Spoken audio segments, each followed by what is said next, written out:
राज्यामध्ये परतीच्या मान्सूनचा जोर वाढलाय। पश्चिम महाराष्ट्रासह विदर्भ, मराठवाडा या ठिकाणी देखील पावसाचा जोर वाढलाय। तर उत्तर महाराष्ट्रात देखील काही जिल्ह्यांमध्ये पाऊस कोसळतोय। याच विषयीचा आढावा आपण घेणार आहोत व्हिडिओच्या माध्यमातून। मुंबईसह उपनगरात मध्यम स्वरूपाच्या पावसाची शक्यता आहे, मात्र मुंबईमध्ये उकाडा कायम जाणवेल।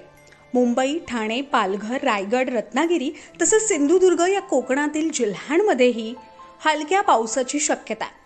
त्यामुळे नागरिकांनी योग्य ती काळजी घ्यावी असं आवाहन करण्यात येत आहे।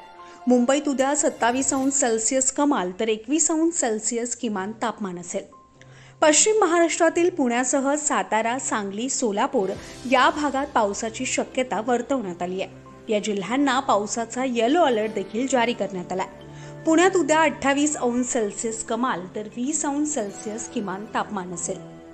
हवामान विभागानं विदर्भातील अमरावती, वर्धा, नागपूर आणि भंडारा या जिल्ह्यांमध्ये मुसळधार पावसाची शक्यता वर्तवली आहे। या सर्व जिल्ह्यांना पावसाचा येलो अलर्ट जारी करण्यात आला आहे। नागपूरमध्ये उद्या 30 अंश सेल्सिअस कमाल तर 23 अंश सेल्सिअस किमान तापमान असेल।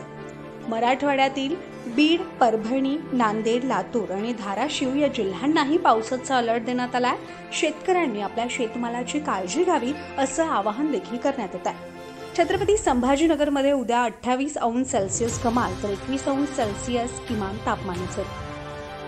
राज्यातील विविध भागात पुन्हा एकदा पावसाचं आगमन झालं असून काही भागांना पावसाचा येलो अलर्ट जारी करण्यात आला आहे। शेतकऱ्यांनी आपल्या पिकासह जनावरांची देखील काळजी घ्यावी असं आवाहन देखील करण्यात येत आहे।